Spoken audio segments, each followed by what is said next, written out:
Fala galera, beleza? Tudo em ordem? Tudo em paz? Legal.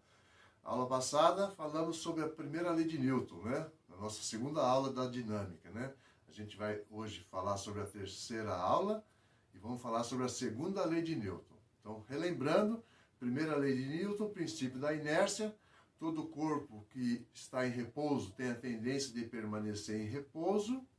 Todo corpo que está em movimento tem a tendência de permanecer em movimento retilíneo uniforme. Nesses dois casos, a resultante das forças que atuam no corpo é nula, igual a zero, certo? Primeira parte do princípio da inércia, né? Quando o corpo está em repouso e a resultante das forças é igual a zero, é a definição do que nós chamamos de equilíbrio estático. Claro?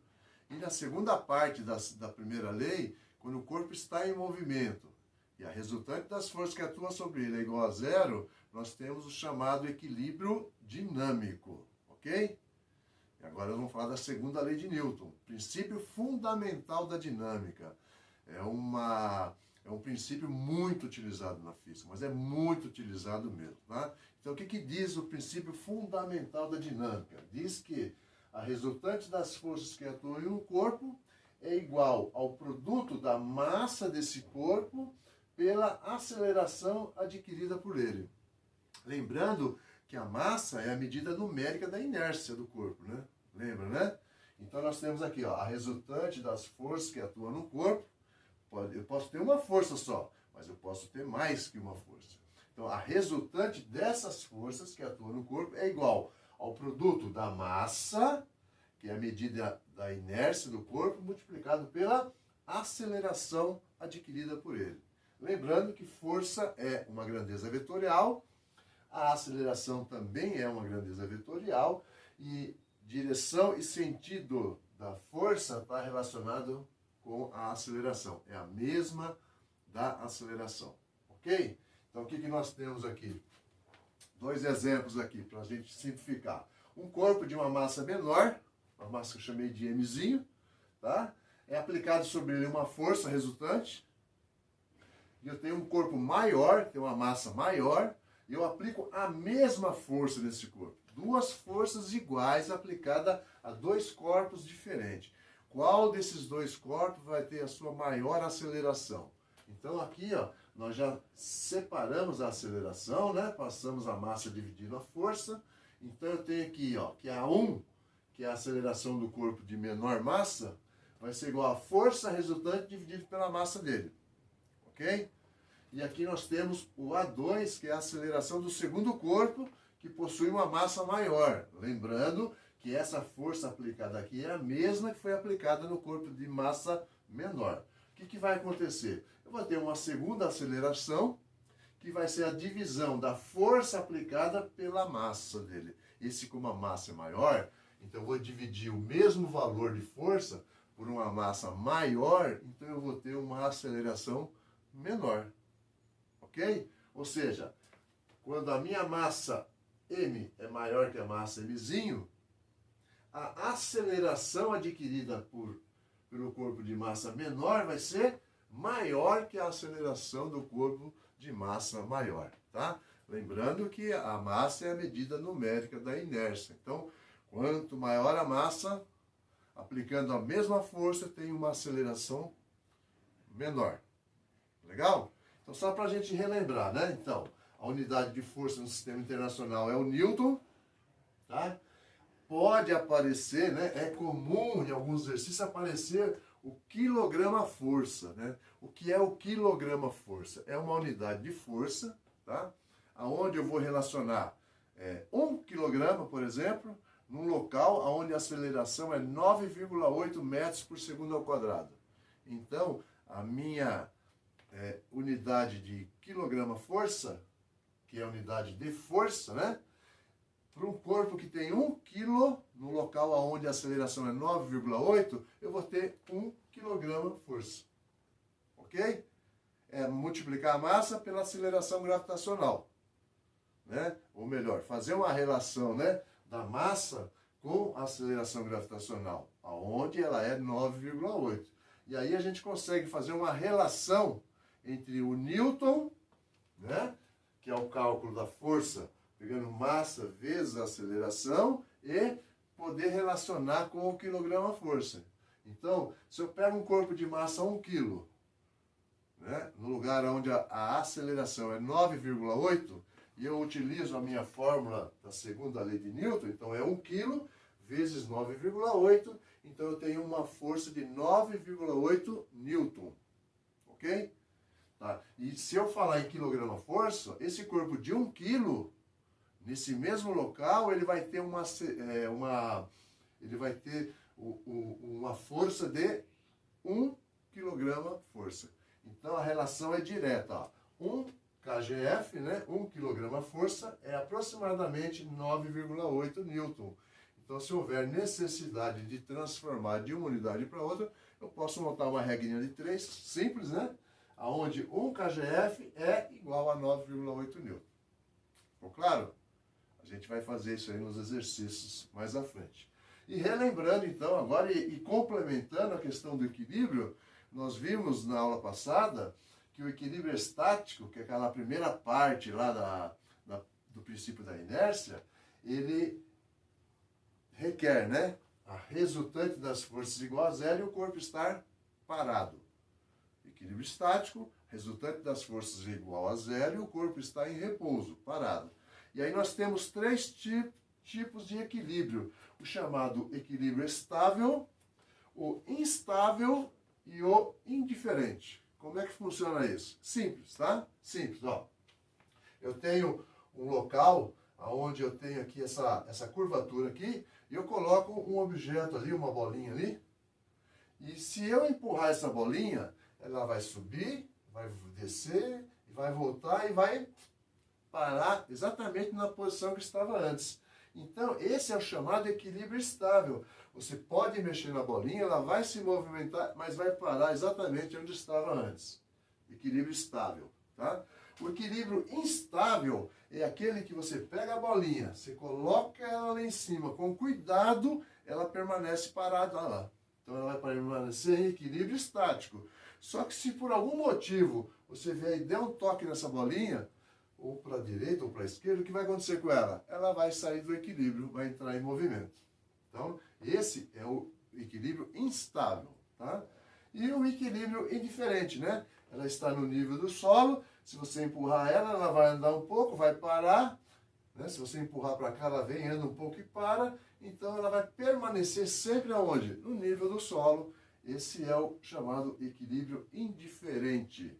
E relembrando, o equilíbrio dinâmico é aquele onde eu tenho um corpo cuja resultante das forças é igual a zero e a velocidade dele é diferente de zero, porém constante.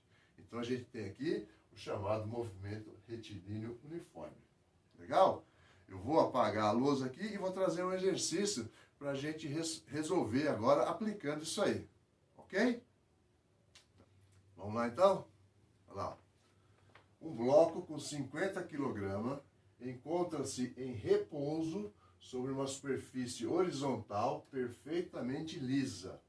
Aplica-se ao bloco uma força F paralela à superfície e para a direita, de módulo 80 N, durante 10 segundos. Então, na letra A, ele quer saber qual é a aceleração do bloco.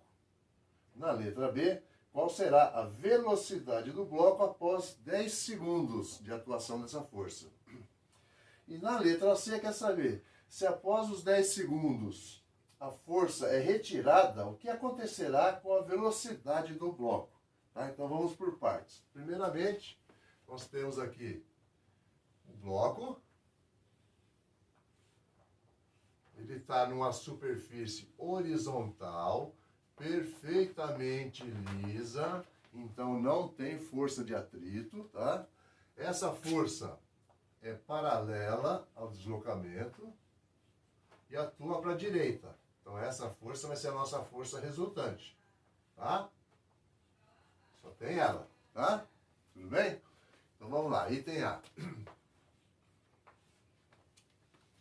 Qual é a aceleração do bloco? Então nós temos aqui uma aplicação direta, né, nesse item da segunda lei de Newton, que é o princípio fundamental da dinâmica.